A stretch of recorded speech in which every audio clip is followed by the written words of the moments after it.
Hey guys, welcome back to a brand another video. I always say that. A brand another video. Hey guys, you are back with Chris and Makala. Today we're going to be talking to you guys about book recommendations. And some of our favorite books, specifically focusing on like financial freedom and just like financial advice, because these books have really changed our perspective and we thought that we would share because we think that they're great books. And if you're just trying to learn more about financial anything, or even just like your pathway to success, these books would be a great addition to your reading list. So our first book is called Financial Freedom, which we have mentioned in some of our other videos, like briefly. So Chris, you want to talk about financial freedom? Absolutely. Financial freedom is the staple of our financial journey. We began reading this book about 4 or 5 months ago. Yeah. Well, no, it's probably been a little longer than that. Probably About about 7 7, 8 months ago. In the beginning of the year of 2019, we started reading this book and we have learned so much about it. We've learned tax optimization. We've learned ways to save money. We've learned ways to make money. And most importantly, we learned to not trade our time for money whenever the time input is going to be far more valuable than the money we're making. Our second book is The Millionaire, Fastlane by MJ Demarco. This is one of my favorite books so far that we've read. And with this book, it's really about changing your perspective on wealth and showing you the different pathways that people take on their financial journey and why people are either stuck like being mediocre, or why there's people who are like millionaires, billionaires, and so on. He pretty much not only talks about how to get to this certain objective, whereas like a lot of other financial gurus does, simply to sell you some type of marketing platform or sell you some webinar that's going to cost thousands of dollars. Yeah. He actually goes into depths and give like tips as well as different stepping points of how he got to point A to point B, and shows you how to get there and the mindset to have in order to achieve what you desire to achieve. Yeah, and he doesn't give you step to step how he like created his business, because at the end of the day, you can become a millionaire in a million different ways, and not everybody's journey is the same. So he's just showing you the steps that you can take in your own personal business that will help you become more successful, as compared to getting a how-to book to create the same business that he already created, because in reality, your business will probably not do as well as his if you're trying to do the exact same thing he did, because he created the process, so obviously he's going to be better at that process in the aspects of his own business. Exactly.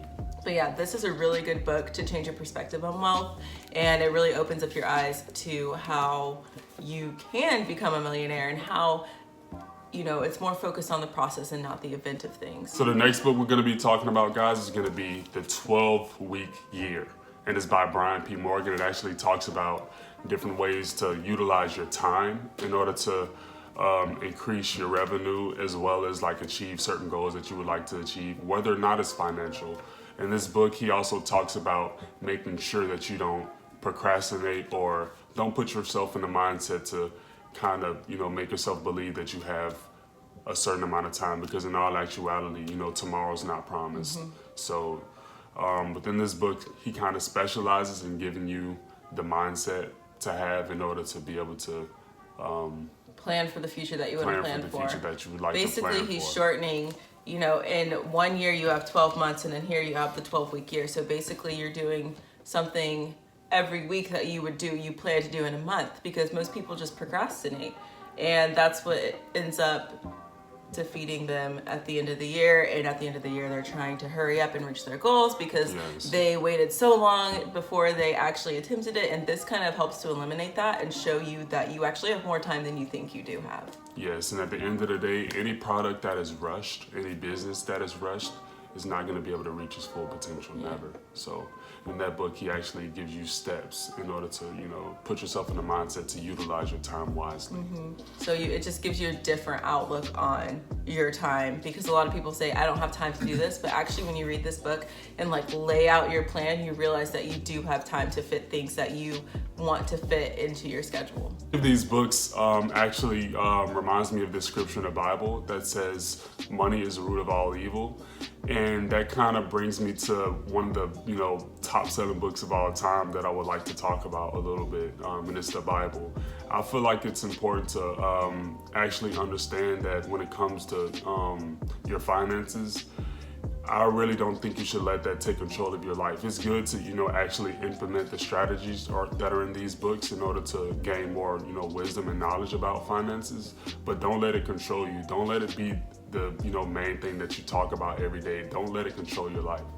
Because I feel like at the end of the day, it will take you astray if you decide to continue to make money, the biggest priority and goal of your life. Which I think every book kind of also mentions that is your goal is not to be a money chaser. You're not chasing the money. What you're looking for is freedom with your time. So those are our 3 book recommendations that we have really enjoyed and have really changed our perspective. And I think that you would find beneficial. And like I said, each one brings something different. And if you read them, like you can read to learn about changing your mindset and then changing the perspective that you see on wealth, and then actually the 3rd book that will show you how to implement those steps that you've learned. Yes. And at the end of the day, you can read all the books you want, but your situation is not going to change unless you execute it. Knowledge is power only if you decide to actually utilize that knowledge that you gain. And I feel like all of these books give something different, kind of like you said. They all bring something different to the table. You could always reference back to the books and use it as a study guide along your financial journey, because at the end of the day, I feel like you're gonna need to actually, refocus and revamp in order to put yourself and keep yourself in the mindset in order to, reach your goals financially or spiritually. But yeah, those are all the books that we have. We are continuing to read. Right now we're trying to read 1 book a month, but we'll probably start reading more than 1 every month, maybe like 2 or 3, just because we've been so into this journey of ours. Because she finished, the season of everything else that she watches. You know what? I don't even watch that much reality TV. I'm trying to cut back on the reality every TV. Single reality TV show in the world. I'm trying to cut back because, we got goals to hit. Yes, and we got marks to reach. If you have any other suggestions, books that we should read, leave it in the comments below. We are always open to suggestions. And if you have any questions about the books or anything like that, feel free to reach out. Thank you guys for watching. I really hope you enjoyed our book recommendations, and I really do hope that you guys utilize them in order to make the most of the knowledge that you will gain by reading them, because I know for a fact that we have, and if we have, you will definitely do the same. Please don't forget to drop a like, comment, subscribe, hit that notification wherever it is. Bam, bam, boom, boom, boom. And we will see you guys next week for sure. Thank you for watching Chris and Makala. We are out.